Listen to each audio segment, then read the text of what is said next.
Welcome to the Pro-Social Podcast, brought to you by pro-social workers, where we humanize differences, advance viewpoint diversity, and disagree constructively. In a divided world, we reject ideological orthodoxy and instead embrace constructive disagreement and adversarial collaboration, because better ideas emerge when different perspectives engage with dignity and respect. Our goal isn't to tell you what to think, but to help you think well.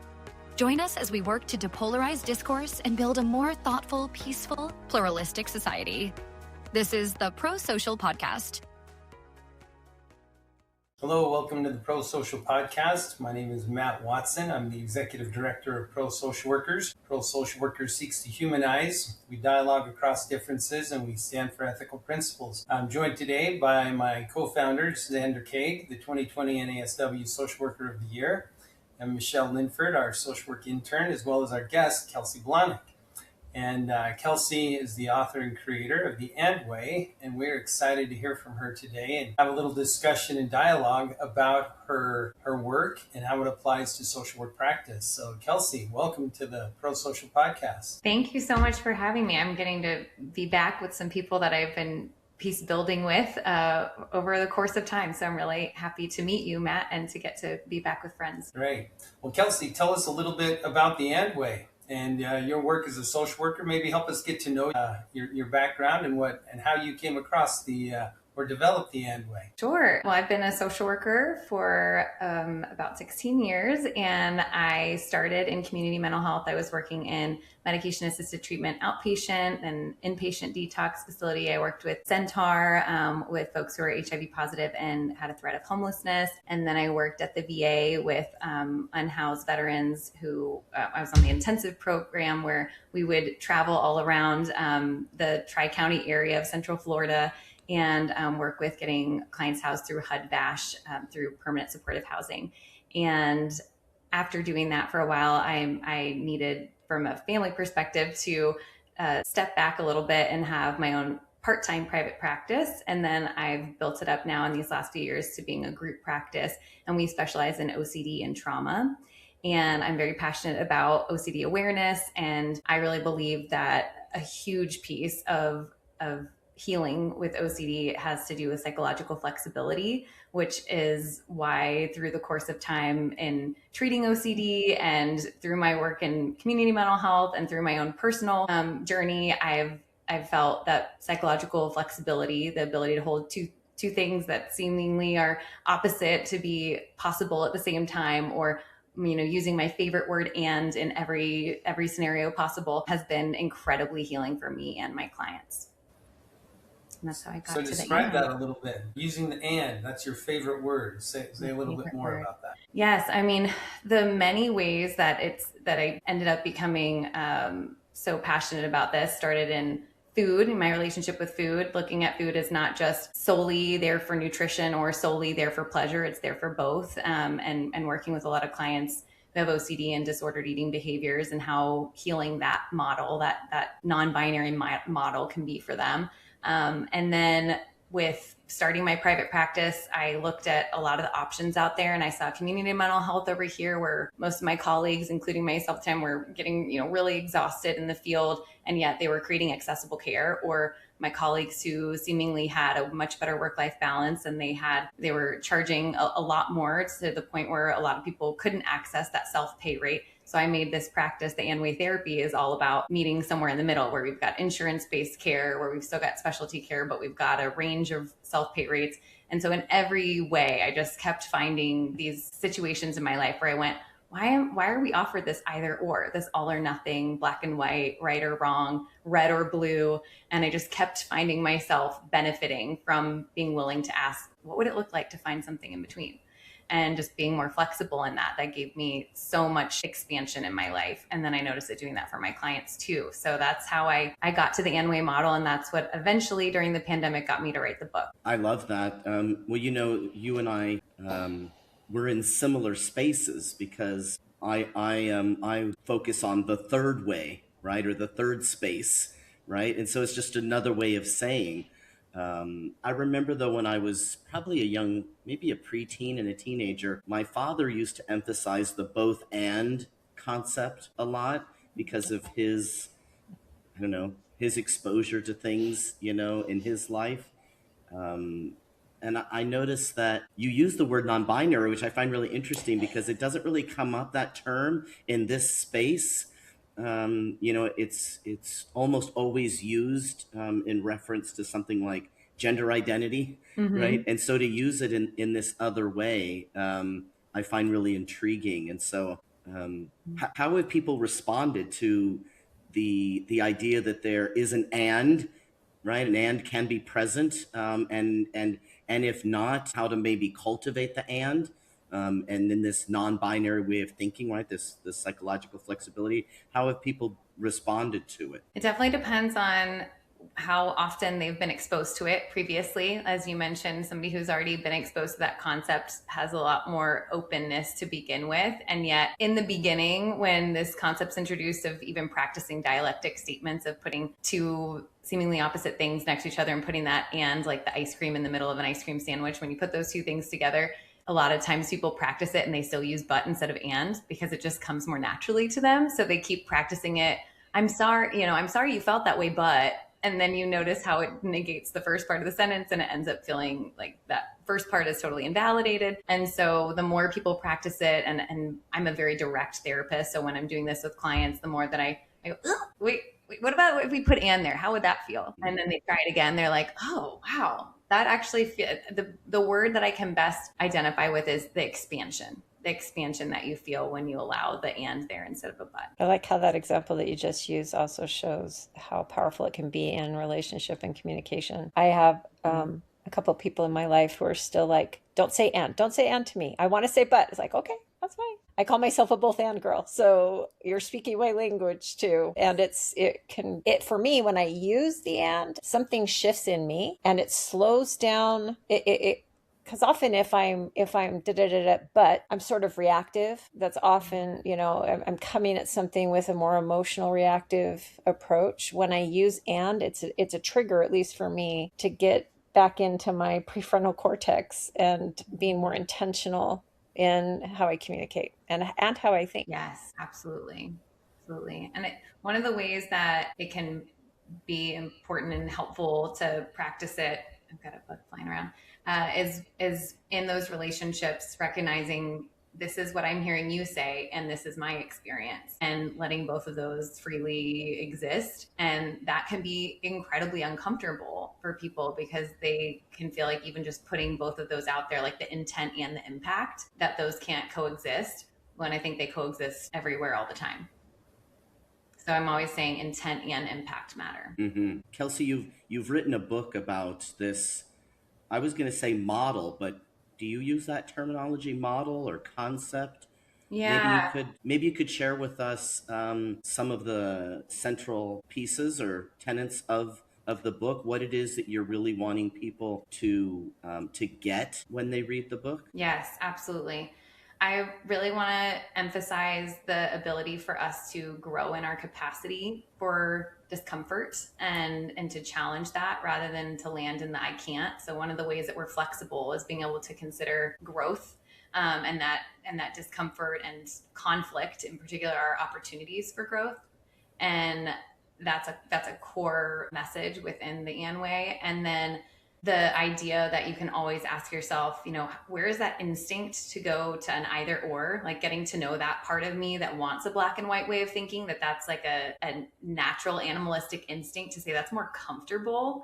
And then to also recognize there's an opportunity within that sometimes that keeps me safe. Like there are definitely scenarios where that black and white thinking it can be a survival instinct, right? And it's necessary. Somebody in the military, they've been trained to do that. That's very important to still be able to recognize threat and assess threat quickly and then act as if you're under threat, right? And then this adaptation that we're introducing with flexibility is, what if I recognize that instinct and then I look at the question again, what else is available to me? What else is in between? So in conflict, when I'm working with families or even individuals when they're sharing about conflict, there's a lot of brainstorming. Okay, well, one of the options is to cut this person out of your life. And the other option is to pretend like it didn't happen and just, play nice. And then what are all the other options in between? What do all the other requests and boundaries look like in between? And that's where the work gets really applied to peace building. I love it. Do you have an example that you could share with us, Kelsey, of maybe just how this might, I mean, obviously you can't share identifying information, but maybe give us a little case study of what this looks like. Sure. So in the example I was kind of running with there with the person that I'm working with on an individual basis, when they're deciding whether or not they want to address something, the elephant in the room in a relationship, say I'm working with an adult and she's debating if she wants to cut her mother out of her life because there have been so many quote unquote toxic traits and all these things that, she's telling me how I should parent, and she's, ruining my life and I can't stand to be around her. We want to look at, with the Anway model, introducing where are the opportunities to be uncomfortable and to not flood with emotion, to not go, I can either completely dissociate or I can either flood all the way. What are my options in between? Like recognizing where I end and where someone else begins and what I need to carry and what they need to carry, what they should be responsible for versus what I should be responsible for.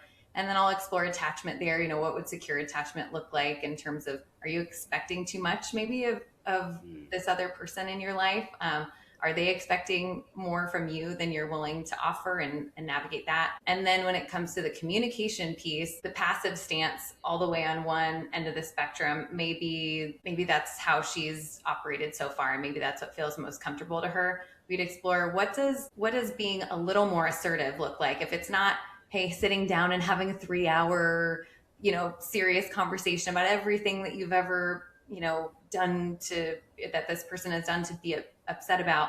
Maybe you just, the next time that the person asks you, well, where do you think we should go to dinner? You actually speak up and say it instead of getting resentful that you never get to make the decision. Or maybe the next time that you get offended, you ask, did you intend to say that? Or did you intend for it to come across this way? Because this is how I interpreted it. So we look at all the ways in between that they have opportunities to communicate, to get curious. And then I love bringing all those IFSCs in, like being more compassionate, curious, connected, creative. I'm a big fan of IFS, and especially in that looking at the internal conflict going on between the passive aggressive, assertive, and aggressive parts within you too. So we unlock that as well. Right. So you look at opportunities or experiences that kind of arenas or where this kind of gets activated. You look at emotional regulation and kind of managing the internal experiences that they're having. Mm-hmm. Is that right? And then expectations, looking at those expectations of others, expectations of themselves, maybe assessing the reasonableness of those expectations. Is that right? Mm-hmm. And then communication and the different IFSCs that you were describing. Yes. And I would say before I get there with clients, that was kind of once they were already in this decision of how do I actually navigate the conflict with my client. I want to have really done a lot of work with a client on building skills that they feel really equipped with going into the conflict with. I think a lot of work out there focuses on how we have the conversation. And I believe that there's so much self-healing that goes in on the front end, kind of proactively, to be able to equip ourselves with the ability to tolerate the discomfort that will inevitably come up in those uncomfortable conversations. And sometimes we miss the opportunity to prepare ourselves for them. I'm a certified conflict mediator, and we talk a lot about spending the time in the pre-mediation, which is helping each person first feel heard, right? So that there's that compassion and release, so that the emotion has a place to go. And then starting to say, okay, what do you really want? And how's it working for you? What you've been doing right now? What do you think you could do differently? Giving them a chance to imagine, and also possibly using creative interventions to externalize the issue a little bit and help them build those skills, so that when they actually enter into, this is a transformative conflict mediation model, but it's what you're saying is just really resonating with me about how everybody first is an individual, that we as social workers need to focus on that strength-based approach and helping them tap into their strengths so that they can build upon those as they come into a conflict, rather than coming in that reactive self-protective mode out the chute. what I love about your model is that you're combining it and overlaying it with a lot of other different models that are so powerful. Yeah, that's what I was thinking about is, when we're in our MSW programs, we're learning about theoretical orientations and we're learning about all the different intervention models that go along with them. And, some people I noticed will be much more attuned to a particular theoretical orientation and a particular, intervention model. And so when they go out into practice, whether it's in a hospital setting or private practice or whatever they're going to be doing, they stay really focused on that very specific model and try to apply it. And so I'm wondering, where would you classify the and way within a theoretical orientation? What has informed it, you think? Mm-hmm.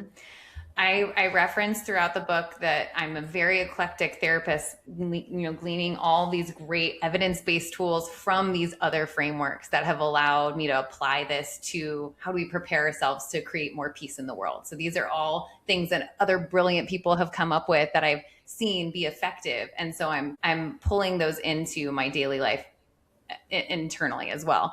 So IFS, internal family systems, started by Dick Schwartz, DBT, dialectical behavioral therapy, ACT, acceptance and commitment therapy. And I mean, there's also a few elements of EMDR, CBT, when we're looking at the messages from childhood, how those impact the ways that your protective instincts and these parts are starting to respond and why those exist in the first place. Some of the positive and negative cognitions that you may be already working with. And then I really love theory. Yes. You mentioned attachment theory. Yep. Absolutely. Absolutely. So it's no surprise that given how non-dualism is so critical to me, that I'm so eclectic with all the frameworks that I pull in that I find to be useful. I don't think there's any one thing that works for everyone. And so the amount in which, I'll dive into IFS may look different with someone who really thrives off of visualization and some more abstract work compared to someone else that really pulls away from that. Maybe that's not their ideal way to work together. But I do find that my starting point is usually with IFS, with introducing parts language first, because within the N-ways, this whole idea that if I can recognize all this internal conflict within me, that I'm not just all one identity. I'm not like a clear blue or a clear red or a clear right or a clear good or a clear bad, that then I can also see the complexity in another person. And that's what really expands my willingness to engage in uncomfortable conversation. That's what allows me to be a part of institutions that aren't perfect. That's what allows me to be a part of a country that's not perfect, and so on. Wait, what? I just keep thinking, Matt, of humanizing differences. This is definitely a set of principles that can help with that. Yes. Yeah. So Kelsey, what do you do when I'm sure you've experienced some resistance, or the initial efforts don't always land with people that you work with. Is that fair to say? Sure. I think if there's any resistance to this being applied from a peace building stance, it's typically, in my experience, been from the most extremes politically. Like I get a lot of, I would expect nothing less than some pushback from the far left to say, this isn't radical enough for me. This is inviting way too much hatred into my bubble, and my challenge is, well, if the door is closed, how does any change ever happen? Or if the door is closed, how does violence ever simmer down? And so, and there are many more conversations within that, but I think there's definitely an extreme pull to want to just avoid anything that has to do with someone on the other side, or someone that could taint that all or nothing thinking of, if I touch or interact with somebody on the other side, that could make me bad too. And that's so in line with OCD work, right? Yeah. So I think that contamination idea, it's like just in a different setting. So I've definitely experienced that, but I find that once people actually understand the heart of the work, that it's rooted in humanization, things open up very quickly. That's great. So I have a question. Love that point about the OCD. Yeah, and me the too. Contamination. How interesting. Can you say a little bit more about that? Because that resonates. made my brain go, what? Yeah, same. Well, so a common presentation with OCD is moral scrupulosity. And there's this idea that what if I'm bad? And what if I'm bad can come from religiosity or just a layer of a set of rules that in their most rigid way of thinking means if I don't adhere to all of these rules, then I'm not just a human being in progress that's imperfect like all these other human beings, but I've tipped over the line. And now what if I'm evil? And so then I don't deserve to be safe. I don't deserve love. I don't deserve to escape from the compulsive behaviors that someone then engages in to try and earn an experience of being good enough. And you have the obsessions that keep you safe, or that you want to be safe from. And so then, if I let in, from what I'm hearing, the contamination would then be from someone else, because my way has to be the right way for me to be safe. Therefore, if I let in somebody with another perspective, I'm contaminating my perspective. I'm contaminating my life. I had as you know, the three of us, well, you submitted a paper that was accepted at the Braver Angels convention, and three of us just returned. And I was sharing with my husband about some of what we did there, and he shared that with someone else, and they just came back and said, okay, but the problem is that the other side really are monsters. Mm-hmm. Just that I can't engage because I already know, I've already made up my mind that that's the way it is. And so it's in a sense contaminating the ideology.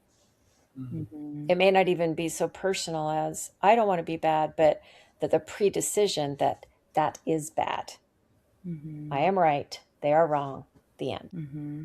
And clients of mine have really feared being associated with someone that could then taint their reputation or taint, that people would think they're a bad person. And cancel culture is, a big part of this, that they fear being associated with a company or an institution that could also cause their sense of identity, like all good, to be ruptured. The social capital cost, or perceived social capital cost. When we first started talking, you said that you're spending a lot more time in group work. I'd love to hear more about what that looks like for you. I'm hearing micro and macro, and I'd love to hear more about your Metza work. Yeah, so I started going to a really beautiful gathering. We call them Love Anyway gatherings in 2018. And then I was introduced to Brave Angels in 2019. And these groups were part of an organization that's now part of Search for Common Ground. And they're all over the world now, which is really cool. This one was the first one in Orlando. And my girlfriend and I have been co-hosting for a long time, and we're less and less and less now, because now everybody wants to be in person, which is understandable for so many things.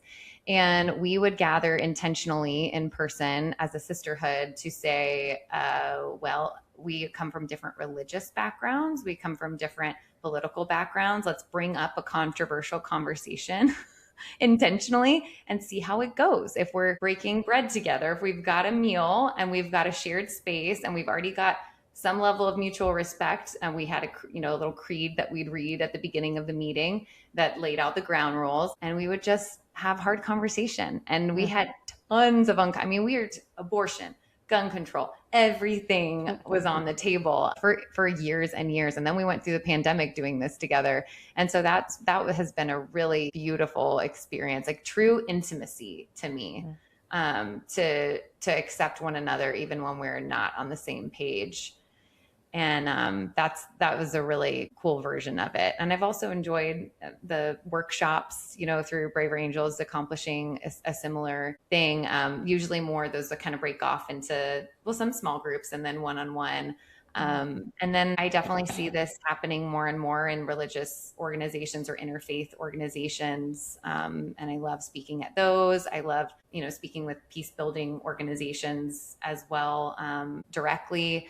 But the majority of my work has been within the mental health community, because that's my background, and I'm ASWB certified. So when I do this work, it provides CEUs. People have more of a buy-in to this idea, and I'm able to align that with the NASW Code of Ethics, because humanizing every single person, regardless of their behavior, that's at a central tenet in our NASW Code of Ethics, along with throughout the presentations that I make, we go back to how every one of these things is ethical, like not labeling our clients with names, not nicknaming or shaming our clients. That's in our code of ethics, not to go there, to be able to separate their identity from their behaviors.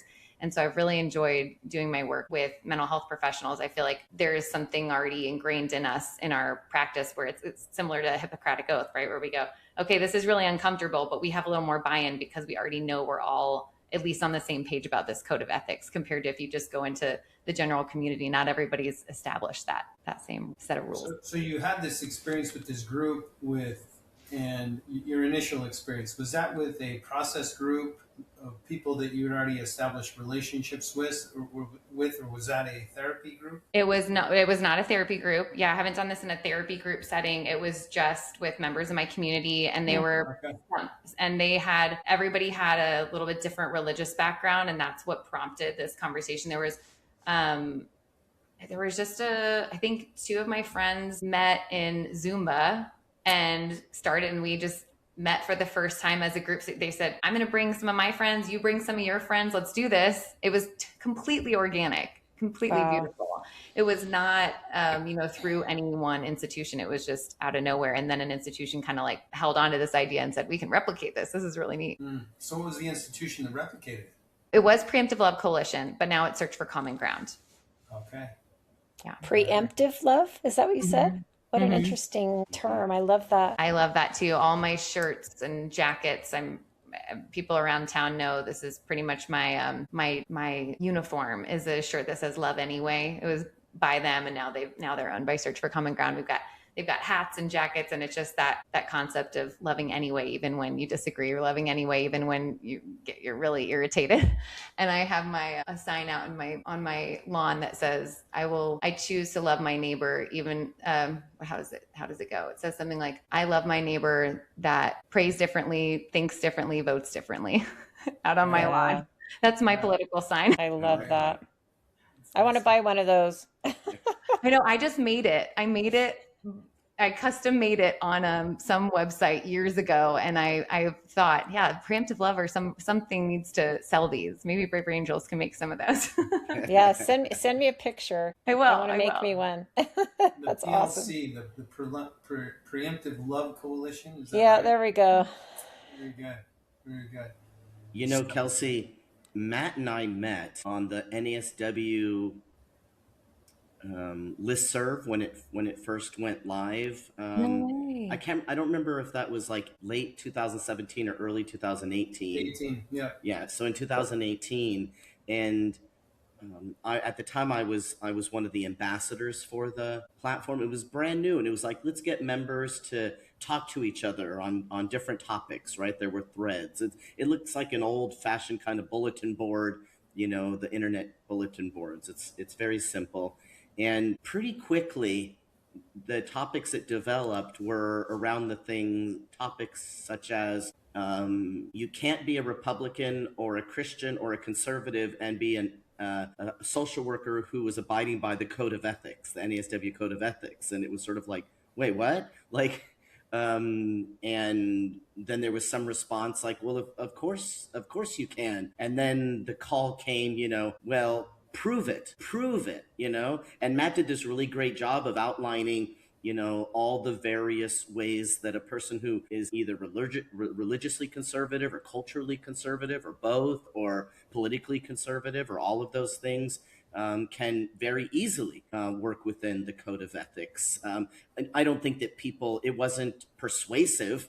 It probably angered though it might have been persuasive to people who weren't, challenging and saying, prove it. Yeah. But what happened, and I don't know if there's been any in the interim, but there is a more recent emergence of the same exact kind of threads within that MyNASW community. And it was so interesting to hear you say, about the humanizing part, right? And not to be dehumanizing, not to label. But if you were to read through this thread, it's a lot of dehumanization. It is a lot of labeling. And I don't know that the taking the stance of challenging, like, hey, you're violating the code of ethics just by dehumanizing and by labeling, right?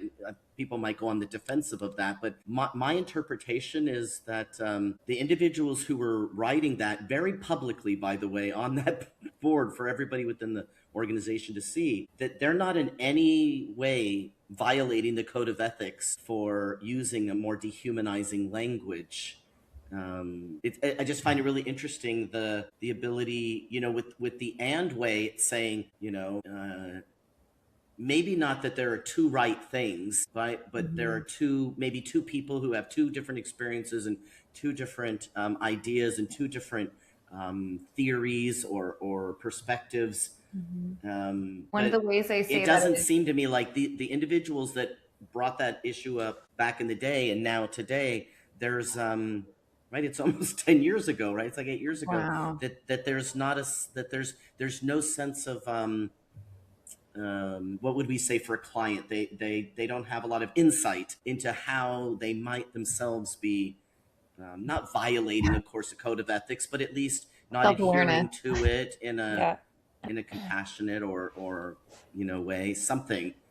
It's a strange phenomenon to see the finger pointing only going in that one direction again. I wondered if you were grabbing for one of the ways I say it is like, you can fight for social justice, or you can care about social justice and humanize the person next to you. Like, both of those things could be true, that you could still hold, or whatever convictions you hold, I can hold this conviction here and I can humanize my loved one or my client or my colleague. Yeah.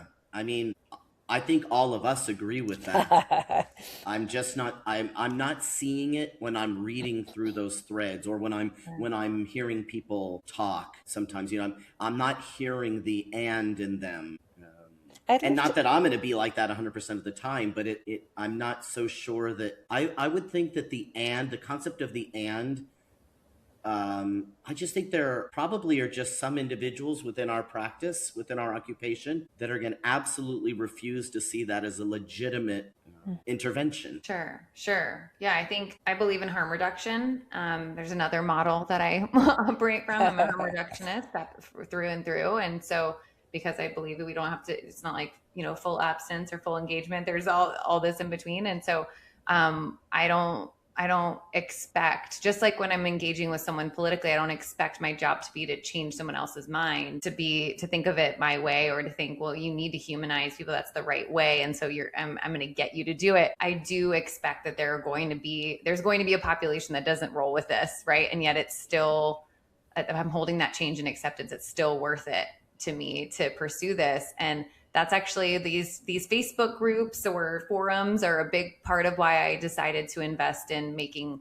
this a CEU format and making this something where we address with mental health professionals. Because it honestly breaks my heart. The idea that one of the things that really breaks my heart is the idea that we're refusing clients from care because of their political beliefs, because everyone deserves access to mental health care. And when we say everyone, that should mean everyone. That's that right back to the belief about humanizing every person. And the way that I challenge this, because this is the feedback that I've gotten before, the challenge toward someone who may say, well, you can't choose your race, or you can't choose your gender, you can choose who you vote for.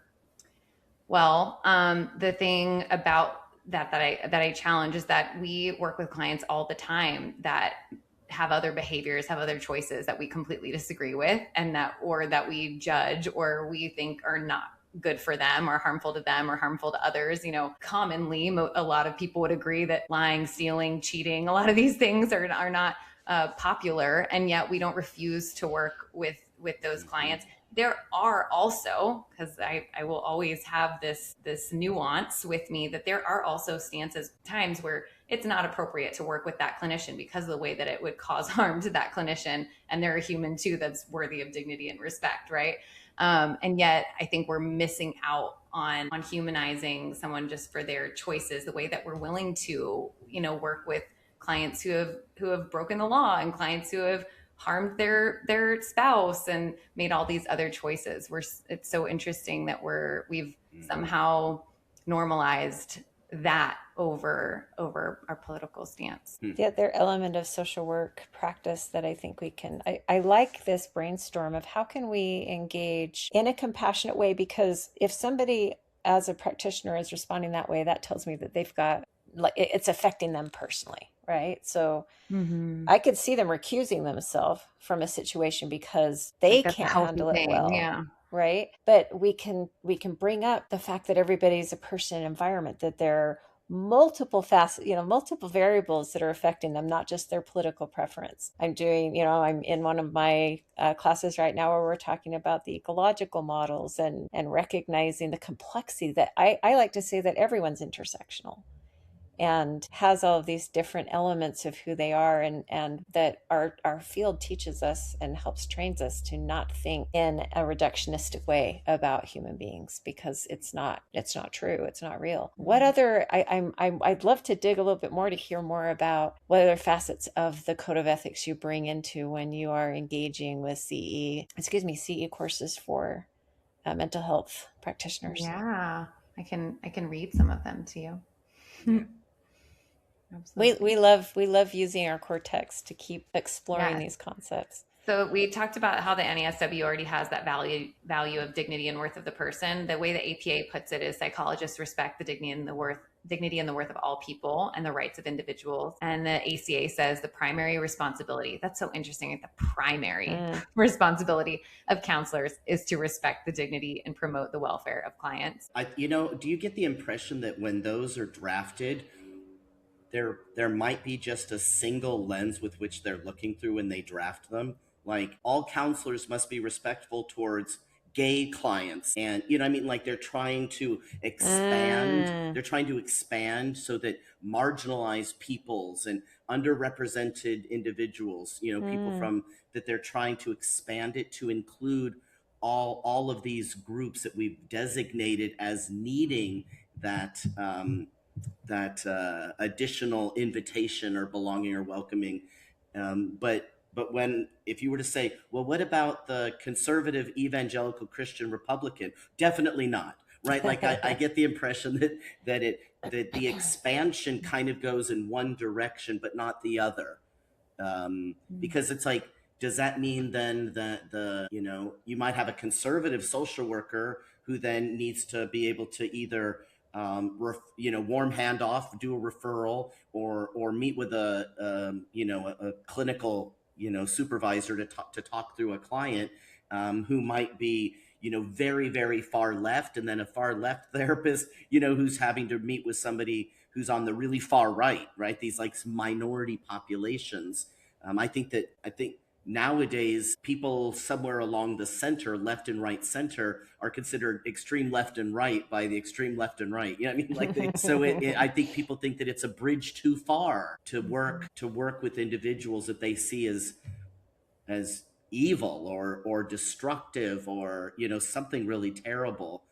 As a student, sometimes I feel like I'm being trained to not care about the majority. I think if I were to frame it like that, I don't think that would be, oh, no, we're not. But because the focus is so heavily on oppression and minorities, and I'm not saying we shouldn't do that. We have to.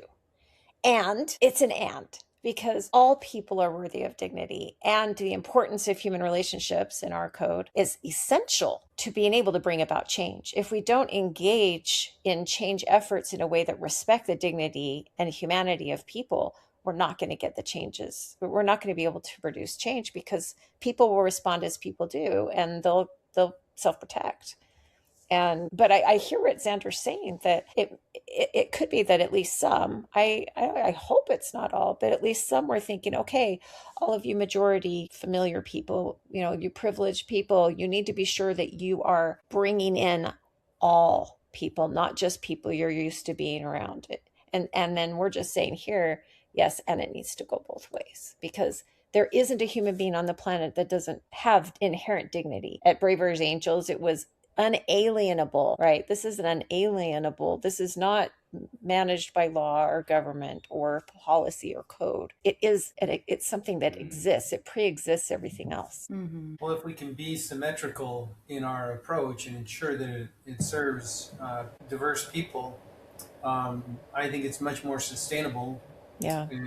And just the recent Supreme Court decision in Childs versus Salazar, the justices, multiple times referred to symmetry. These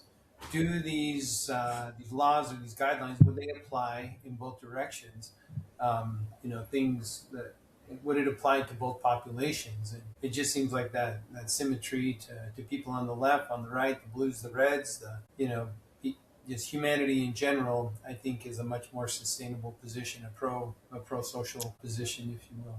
Mm-hmm. May I answer, since Leander, you asked that question of wondering if I think, that when people are forming these, if that is, if that may be the intention. And I'll say my perspective is that they're not, that my perspective and experience has been so far that the intention behind it is actual inclusion across the board. And then, and one of the ways that I believe that is, I've been the keynote speaker at statewide conferences talking about this, that there is an invitation, an open invitation of this work right now. And because people are recognizing what we've been doing isn't working. It's not.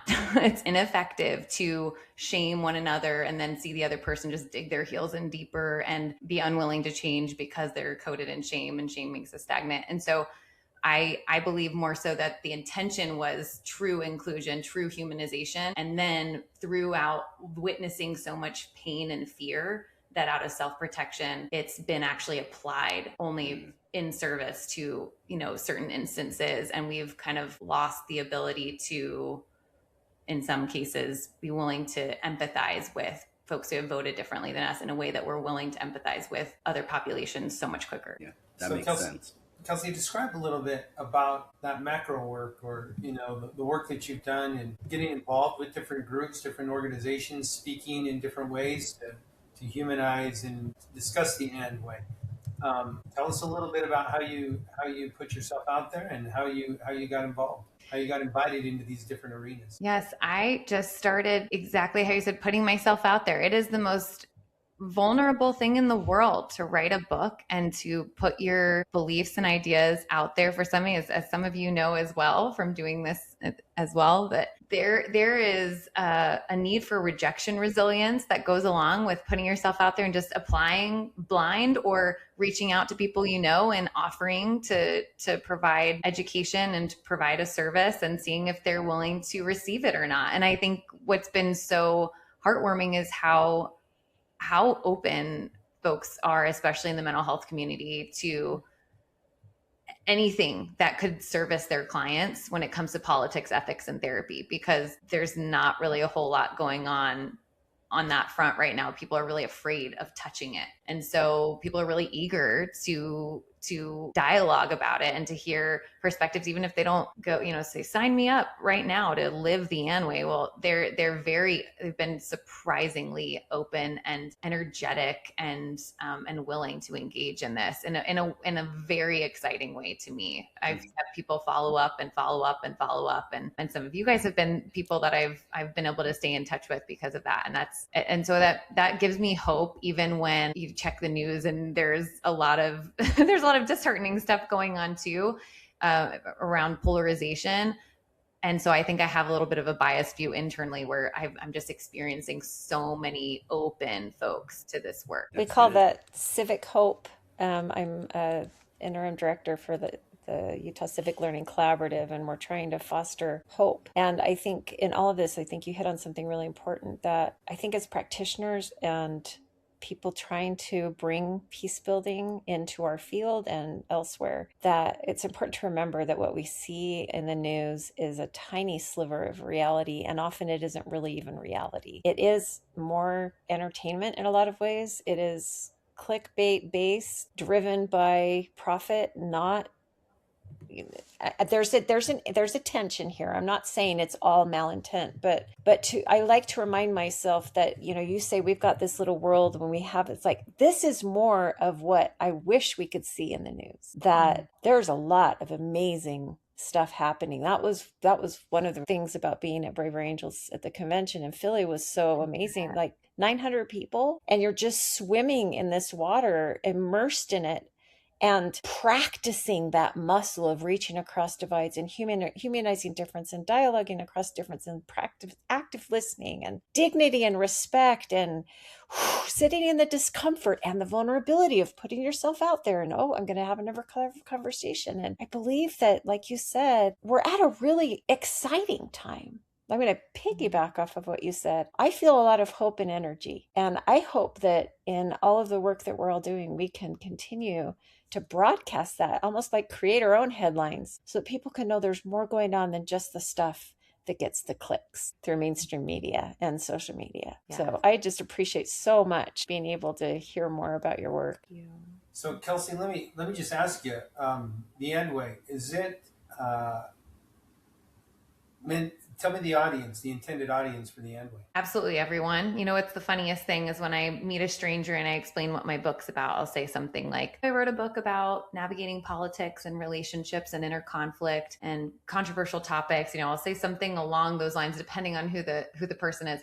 And they'll go, oh, I know someone who needs that. I know my aunt, she really needs to read your book because she is so rude to everyone, you know.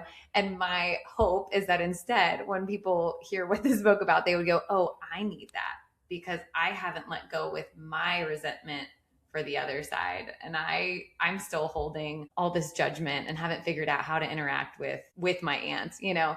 And so it's the book in particular is for everyone. And then I offer the CEUs for mental health professionals. And those are really geared toward folks who want to get the CEUs because it's geared toward how does this show up in the therapy room and how do our boundaries shift when this is in a professional dynamic, when it's in a very different power dynamic than in a personal relationship.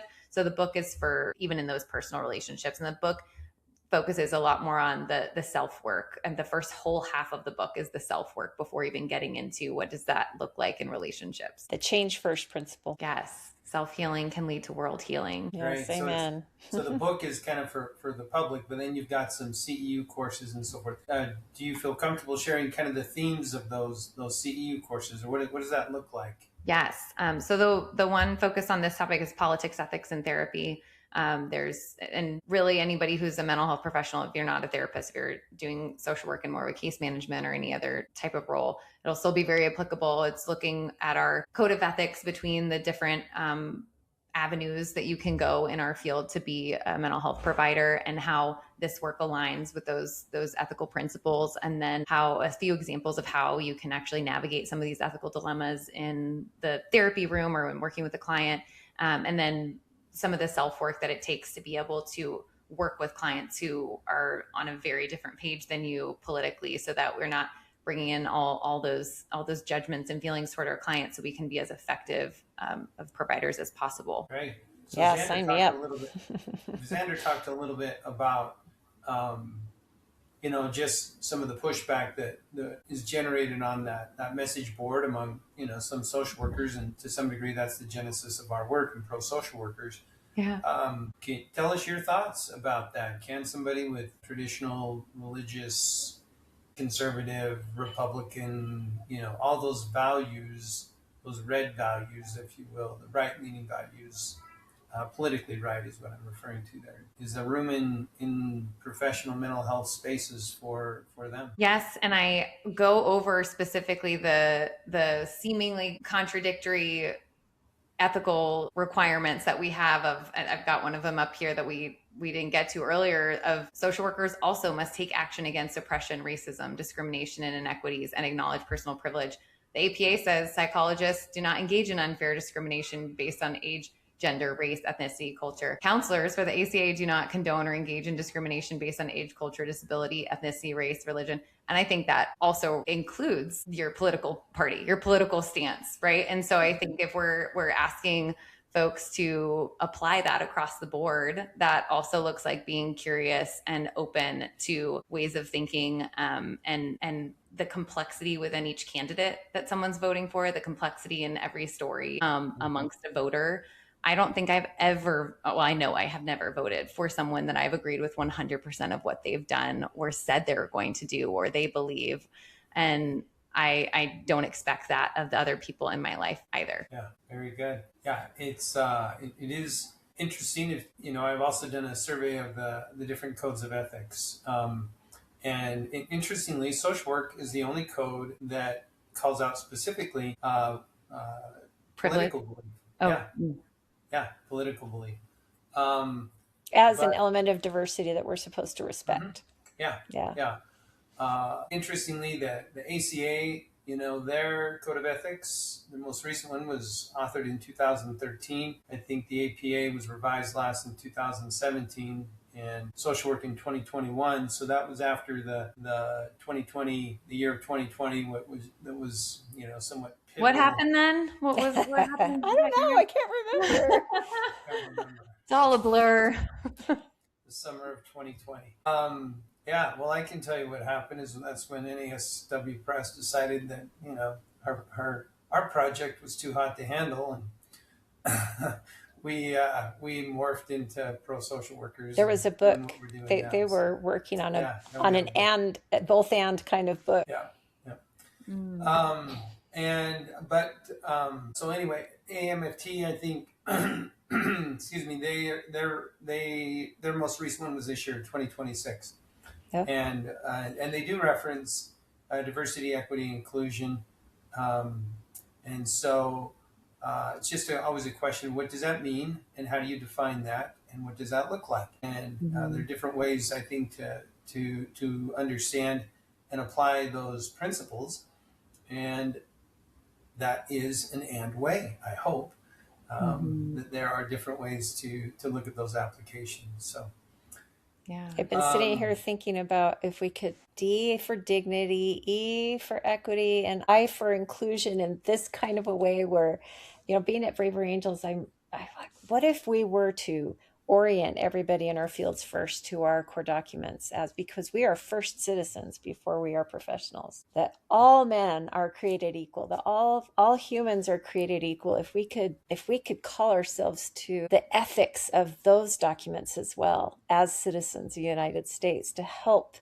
In that way, I'd like to ask you, what is your feeling like? Is there hope for our fields to be able to have more balance and to co-create a better culture within our fields so that clients are getting the care that they need, so that colleagues are not canceling each other, and so that we can really have that, we can do the both and of recognizing the issues of oppression and the needs of minorities and our blind spots, and also recognize that, for example, just because someone is born into privilege doesn't bequeath them with natural capacity to treat other people well.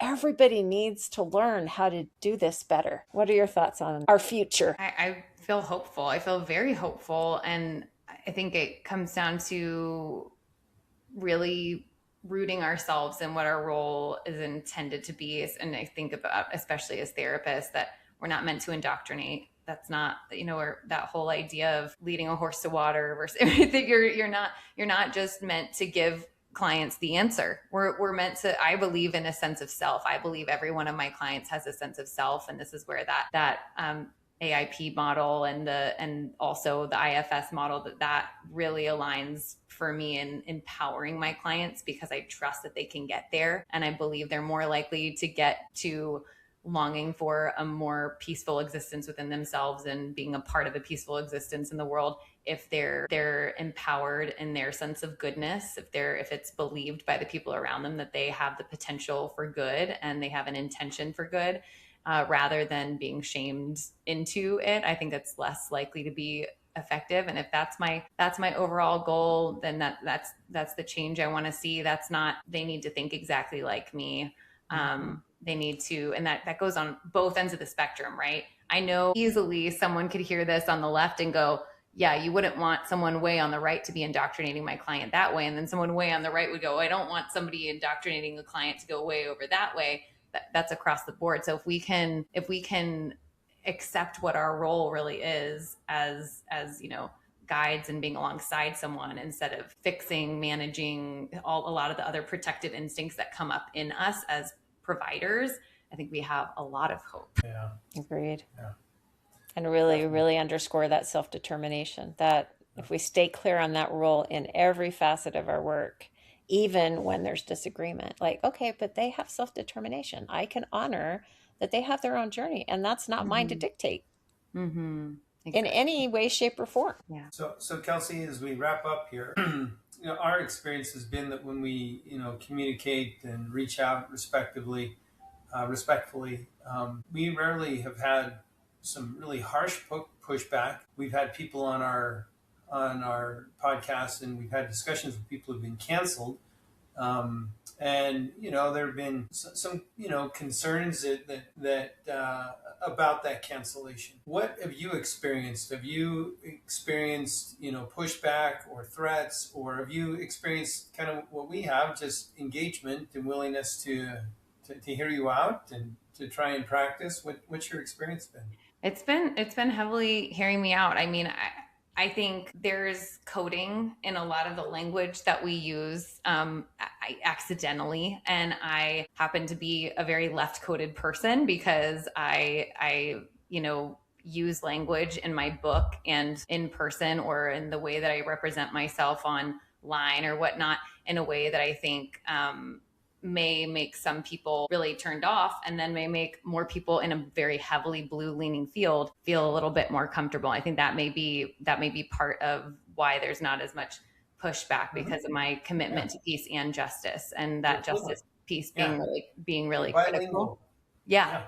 And I really emphasize that I don't believe that peace is the absence of conflict, but more the presence of justice, and this idea that we're also addressing oppression and polarization head on, and that and that piece, I think, allows a lot of openness. And yet I'm still actively working to not be so coded to the point where there's not an invitation, where somebody doesn't feel comfortable engaging with me. And so I'm being conscious of that enough to still be authentic and still make sure that the door is open, because I love working, and I often work with clients who don't share the same political beliefs as I do. And I actually really enjoy that. And it doesn't have to be a turn off in either direction. So I think that's probably a piece of why that's been possible, is because I'm being authentic and yet still open to not having to go to the most extreme way of saying everything. I'm willing to meet someone where they're at, willing to be curious. Yeah, that's great social work practice. Can I ask one more question? Determination. Yes, we need to wrap up. I know. There's just one more quick question. I find it fascinating that we, as we've been talking here, we have all been trained to speak as though political leaning is primary identity. Is there a way, do you think, that we could influence our culture to help us all see each other as more intersectional beings rather than just political leanings? That's interesting. I wonder if that is any element of a bias of being in this work so regularly. I don't experience that. I don't experience that personally very often, that people identify that so in such a demanding way in person. I find that people do that a lot online. I find that people are a lot more intent on expressing that part of their identity online. And then I think in person, the ironic thing to me a lot of times is that people that I may engage in this work with that have resistance around peacemaking are still in relationship with people all the time, all day, every day, that they've just never addressed politics with. And they're going to their bakery, and they're going out on double dates with them, and they're doing things that they don't even, they're just ignoring the reality. They're ignoring that political identity because they're so focused on these other overlapping identities, which I think is wonderful and important. And that we need to be doing more of that attention on the political piece in person, in real human dialogue, instead of doing so much of that online. Dehumanize. Thank you for sharing your thoughts. Yeah. That's great. Well, thank you very much, Kelsey, for your time tonight. We appreciate your work, and the N-Way is a fascinating concept and aligns much with what we do within pro-social workers. So thank you very much, and we look forward to interacting in the future. Thank you so much, both of you. Such a delight. Thank you for being here. Thank you. Thank you for listening to the Pro Social Podcast. We invite you to subscribe, share, and join the conversation at prosocialworkers.substack.com or join the pro-social community at prosocialworkers.com. Until next time, be well and stay pro-social.